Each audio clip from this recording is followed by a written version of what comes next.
is Monday, April 28th, Election Day. Here's what we're working on this morning.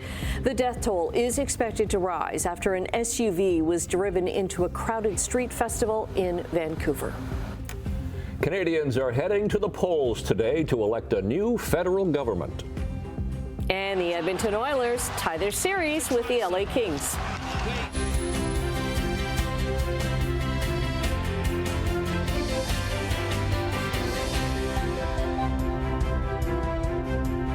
And we say good morning to Brian Wood beside me today and to Shelley Merritt. Good morning, Shelley. Yes, this is what we call an election day lineup.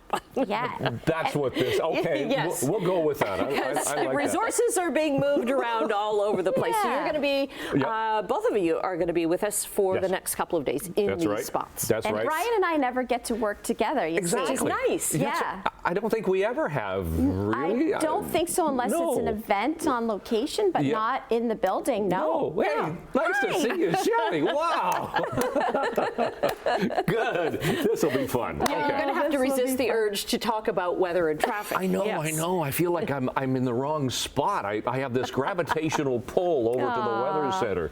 Oh, well. Well, you look really good there, Brian. Oh, well, thank you. You did. Why don't you take it away, Shelley? Yeah, you sit back and relax and don't be too critical on me, okay? I'll do my best. How's I'm that? following in your footsteps. That looks good. That looks good. We'll start with traffic right now. We'll have a look at some cameras now. Winds are light, so we're not dealing with that. Weather pretty good as well. Here's a look at the QEW at the Red Hill Valley Parkway. Seeing a little bit of volume starting to fill in Toronto bound both directions over the Burlington Skyway Bridge. Nothing out of the ordinary. And looking at the junction, pretty good. That camera not working. QEW through the Oakville area. A little bit of volume on that eastbound side and around the Ford plant. No problems. Heading out to St. Catharines. Here's a look at the Garden City Skyway. That's lightly traveled. You can see the sun, starting to rise. That should officially happen very shortly. But of course, we did have the first light of the day just before 6 o'clock. Okay, that's it for now for traffic. We're going to throw things back to the desk and news. Okay, thanks very much. Well, a 30-year-old Vancouver man is facing 8 charges of second-degree murder this morning after Saturday night's deadly van attack at a Filipino street festival in Vancouver. 11 people were killed and dozens more were injured. Vancouver police say Kaiji Adam Lowe is expected to face more charges this morning because the death toll is likely to rise. Vancouver's interim police chief describes it as the darkest day in the city's history. The driver of the vehicle was the lone occupant, and he was arrested at the crime scene by members of the Vancouver Police Department after bystanders and witnesses intervened to detain him. He remains in custody. While I'm not prepared to speak about the potential motive, I can now say with confidence that the evidence in this case does not lead us to believe this was an act of terrorism.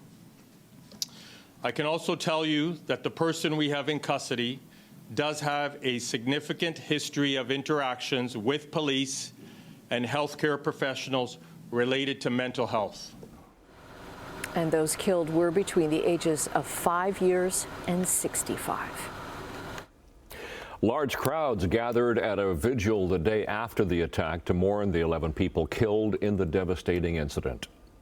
I definitely feel like it's etched in my brain forever.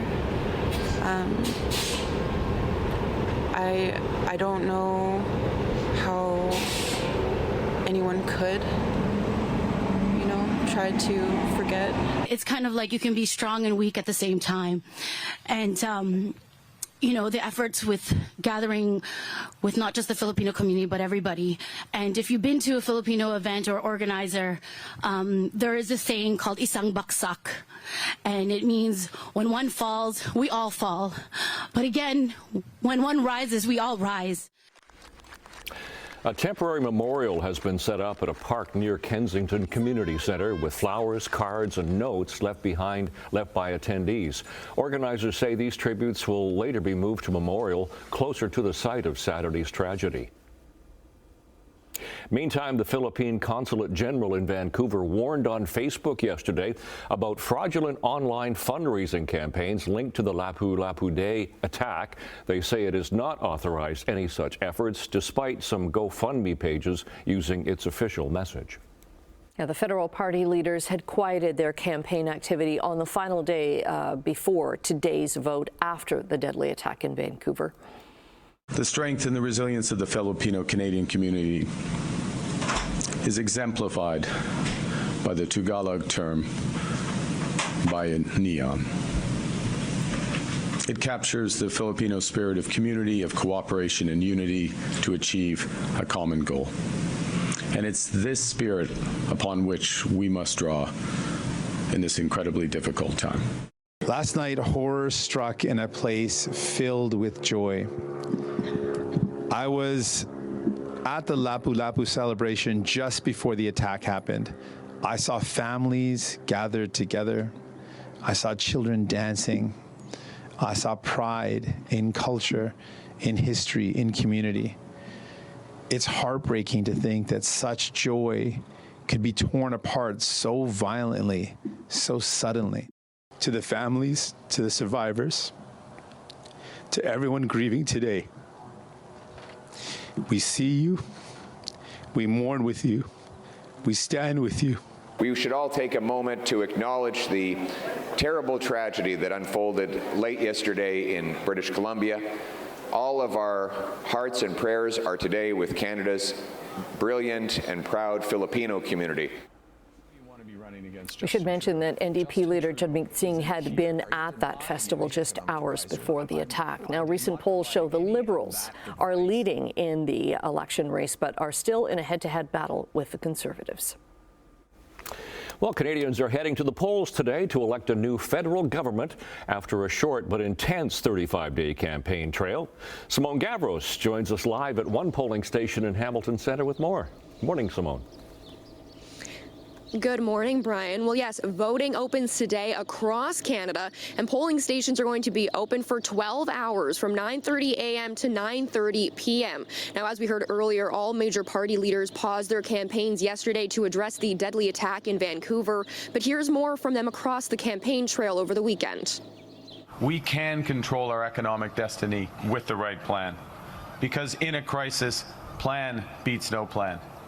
And in a crisis, you have to act with overwhelming force to overcome the anxieties that we, all of us, naturally feel.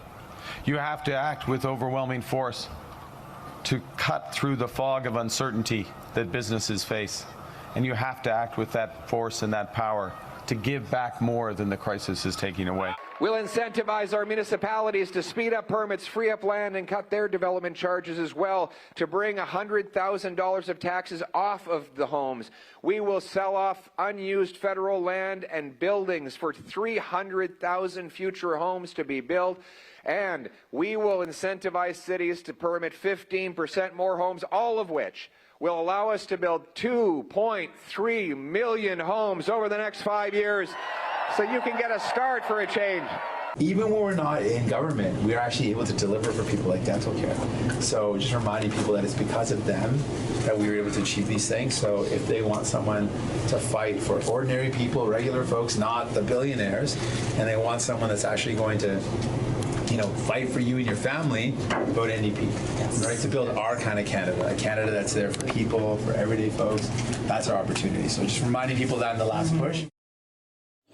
Liberal leader Mark Carney, Conservative leader Pierre Poilievre, and NDP leader Jagmeet Singh spent weeks pitching to voters. Throughout the campaign, Carney presented himself as the safe choice for a country threatened by U.S. President Donald Trump when it comes to tackling tariffs and our sovereignty.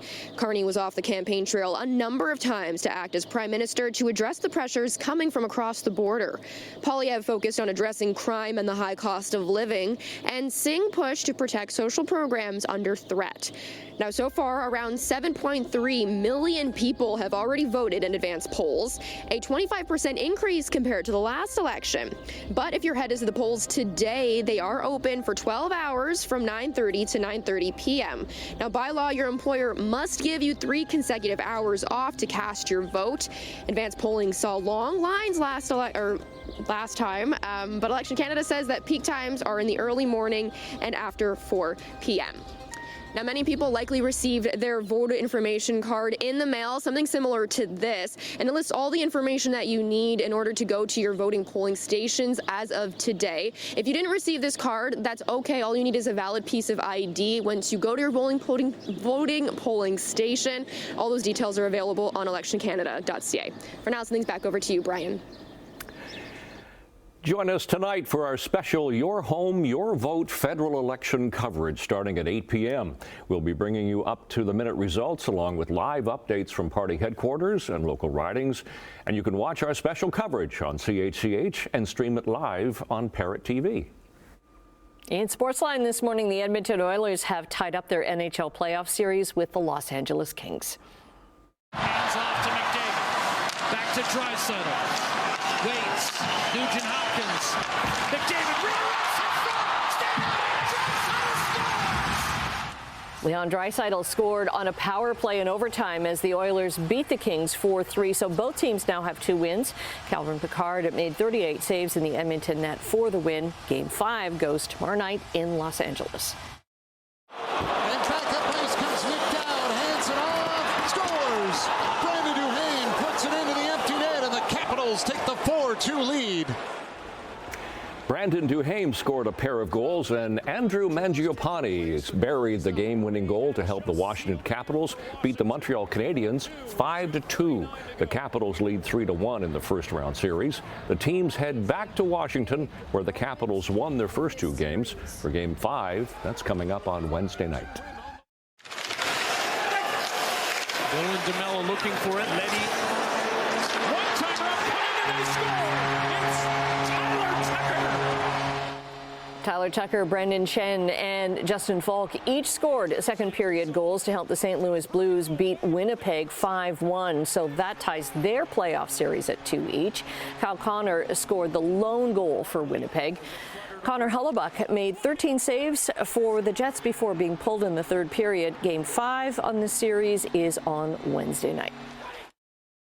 Bastian Aho drops it to Jackson Blake for a shot that was blocked. We're blocking 33 shots to get through. There's a goal. They score. Turnaround shot by Svechnikov. And it's the Canes. Andrei Shevnikov scored 3 goals, and the Carolina Hurricanes beat the New Jersey Devils 5-2 to take a 3-1 lead in their first-round playoff series. Frederik Andersen stopped 6 of the 7 shots he faced before leaving early in the second period due to an apparent injury. Timo Meier and Jacob Markstrom scored for the Devils, as Game 5 is tomorrow night in Raleigh, North Carolina. And if you're heading out the door, let's have a quick look at traffic, and then we'll talk about weather. It's going to be a warm and dry day today for heading out to the polls. But looking at traffic now out in the Jordan area along the QEW at 7th Street, you can see traffic is lightly traveled there. QEW Niagara Street, no problems. And looking over the Garden City Skyway on the west side, problem-free as well. Heading out to the Oakville area, traffic is light, and we'll make our way back towards Burlington at the junction, looking good. Over the Burlington Skyway Bridge, seeing a little bit of volume on that Toronto-bound side. No surprises for this time of the day, looking good on the upside as well, just starting to fill in. And right now, our temperatures, as you can see in Guelph and Kitchener, a little bit chilly, just above the freezing mark. We're looking at 7s to 5s across the region. Partly cloudy skies. Winds right now very light. Looking at our radar, it's a quiet one and will be across the lower Great Lakes for today with that high pressure and sunshine. A bit of a different story to areas in the north of Ontario with some heavy rain, even some ice pellets tonight into tomorrow morning. And speaking of the morning, we did have our first light of the day at 5:43, a sunrise at 6:13. We'll set for us at 8:20, but the last light of the day won't be until 8:49. The average high for this time of the year is around 15. As I said, it's going to be about 20 today, so very mild. For your morning commute, it's a dry one, some sunshine, 7 degrees in the Golden Horseshoe, and we will have a high UV index reading today. Winds will be out of the south at 20 kilometers an hour.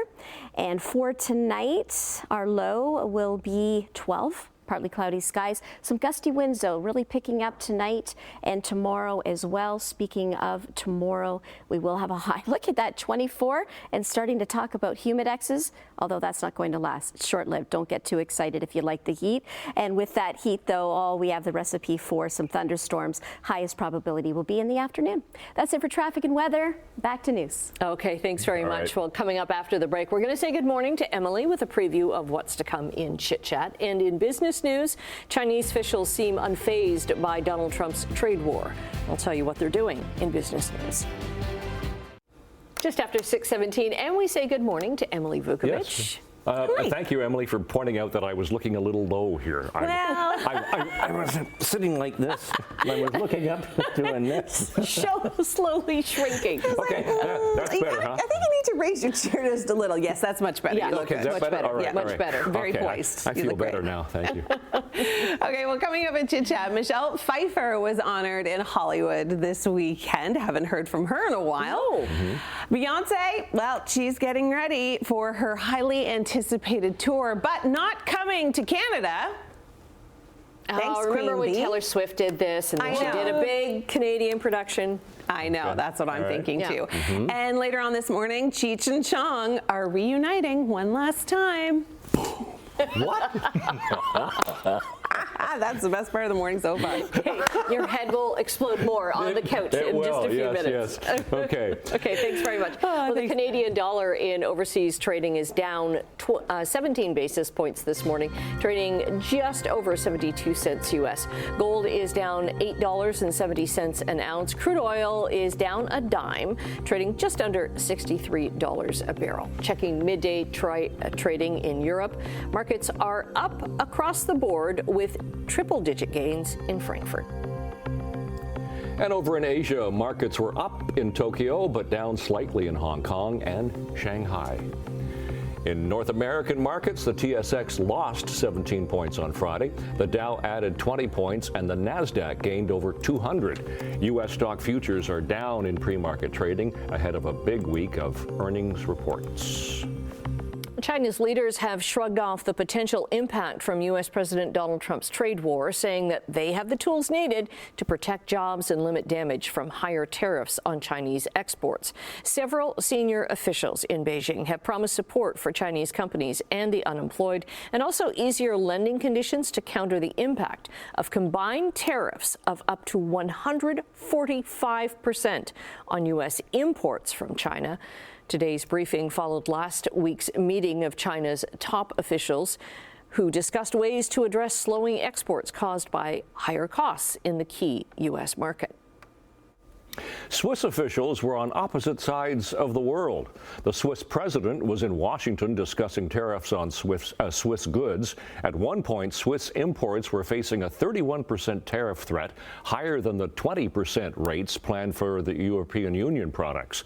Switzerland is not part of the EU, and according to the Swiss embassy in Washington, the U.S. has been Switzerland's top goods export market since 2021, with bilateral trade reaching $186 billion U.S. in 2023. Meanwhile, Switzerland's foreign minister was in Beijing looking to strengthen ties and upgrade a free trade agreement as U.S.-China trade tensions continue to rise. This comes as more investors are eyeing Swiss banks as a hedge against growing uncertainties. And canola farmers on Canada's prairies say they feel personally targeted by China's tariffs on Canada. So China hit Canadian farmers with 100% tariffs on canola oil, canola meal, and canola peas after Canadian tariffs on Chinese-made electric vehicles, steel, and aluminum. This isn't the first time this has happened. In 2019, Beijing blocked Canadian canola imports from two companies, citing contamination issues. That move is actually believed to have been in response to Canada detaining a Chinese business executive in Vancouver. All right, taking a break right now. Time to recharge. Yes, and recaffeinate. Yes, that's right. And Shelley's going to come back with a check on weather and traffic for your Monday morning. Stay with us. Good morning. Thanks for joining us. Look at the QEW at Centennial Parkway. Lightly traveled there. We are seeing a little bit of volume heading Toronto bound on the upside of the Burlington Skyway Bridge, but not seeing any flashing lights. No problems. The sun is up. The roads are dry. QEW at Fairview Street a little bit slow as you make your way towards the junction. No problems through the Burlington area along the QEW in either direction.